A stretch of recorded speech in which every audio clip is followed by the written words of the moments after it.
Hello and welcome to the FM21 A-League Rundown.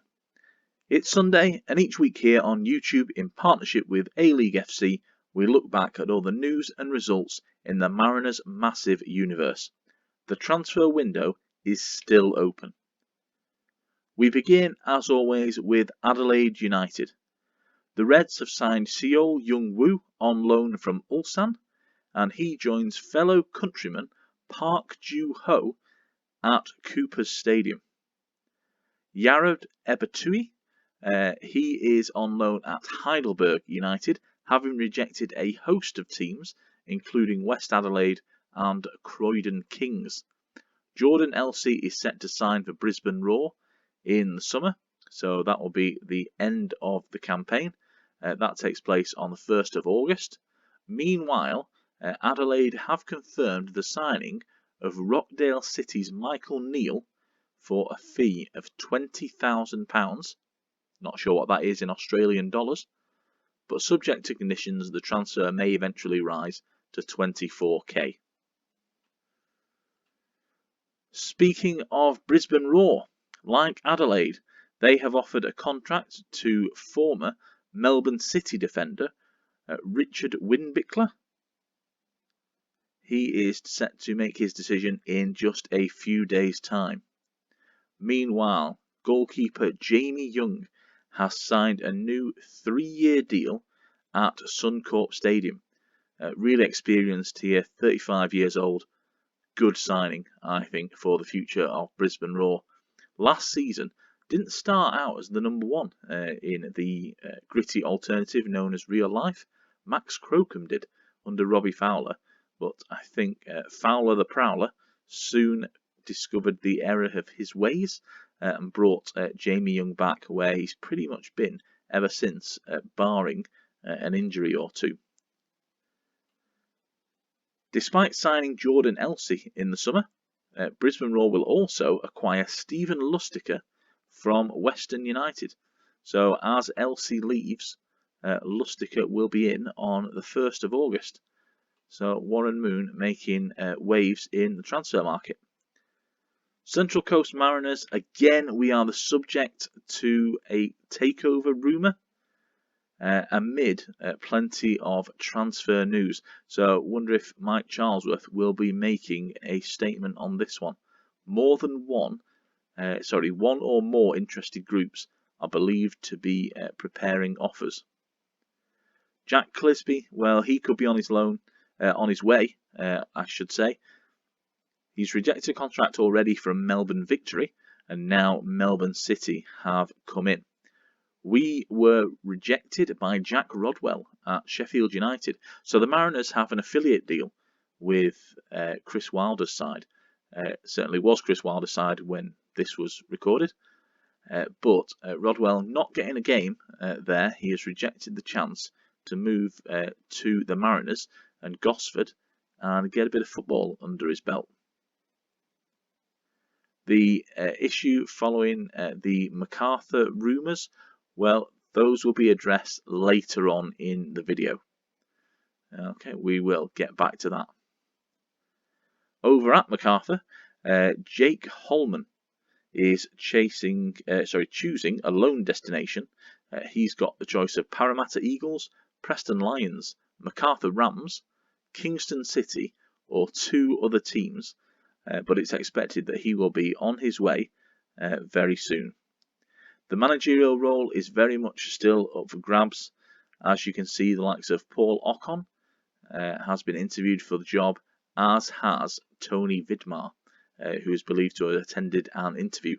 I myself did. We talked about this in the Mariners Massive video on Tuesday.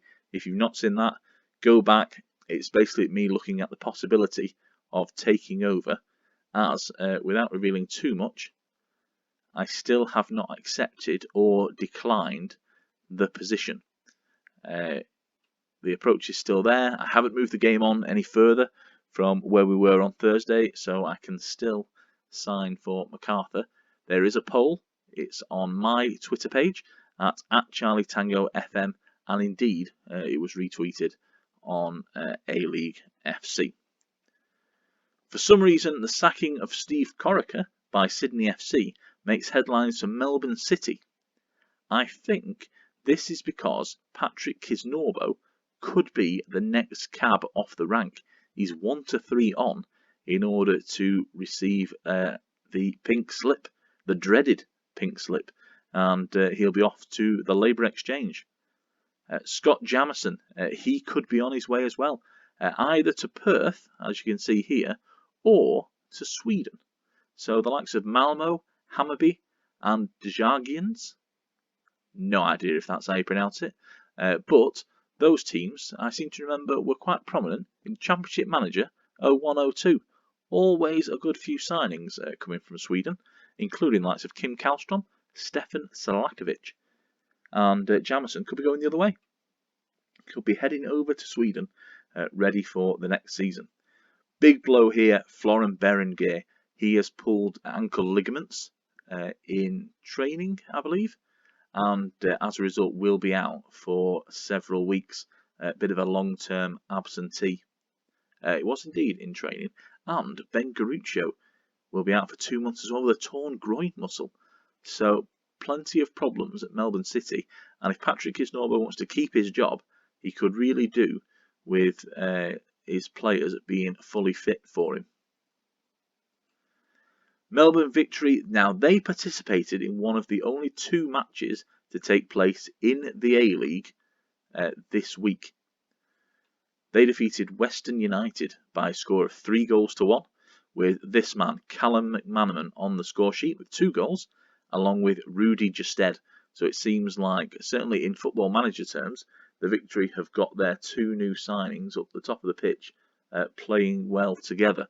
I do think that in real life, if Victory concentrated on the type of football that's going to get the best out of Rudy Justed, Callum McManaman, they've got Robbie Cruz there, who's a quality player.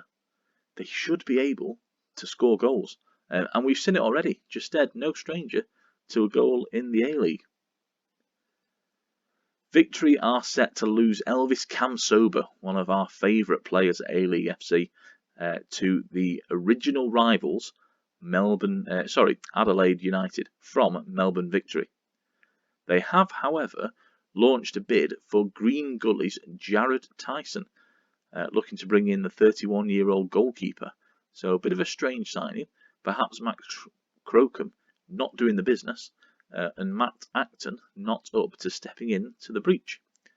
It's been a quiet week for Newcastle Jets, but they have seen moves finalised for Steven Ugarkovic to ourselves, the Mariners, and Lachlan Jackson will be headed over to Western Sydney Wanderers, having rejected moves to Melbourne Victory and Melbourne City.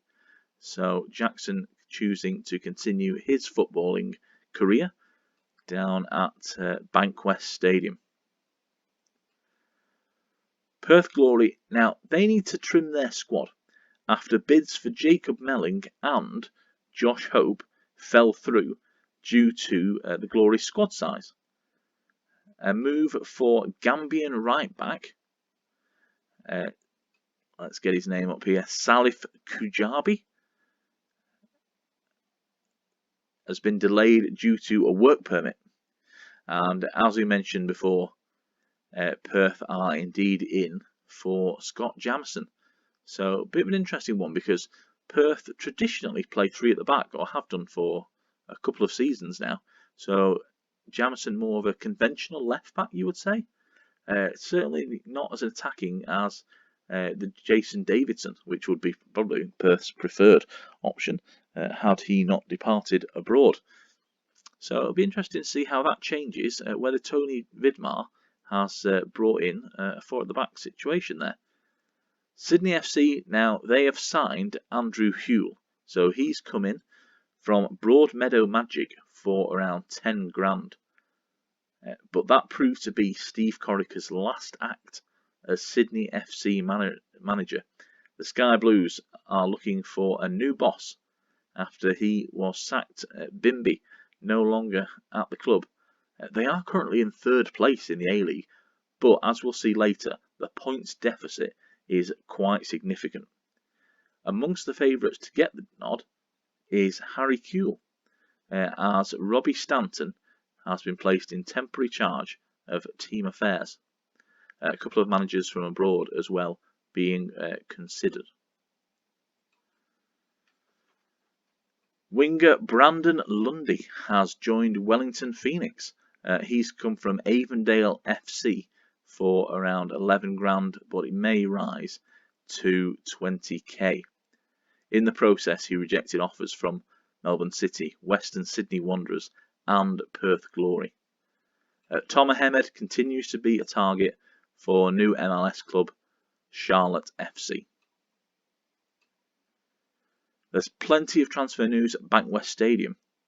Lachlan Jackson, as discussed, is due to arrive in summer, while Kwame Yeboah will head to German club Ingolstadt in July. Roland Lamar has rejected a move to Bankwest Stadium, but the club has instead made an approach for another foreign player. So they've gone for Blerim Desmali on a free transfer.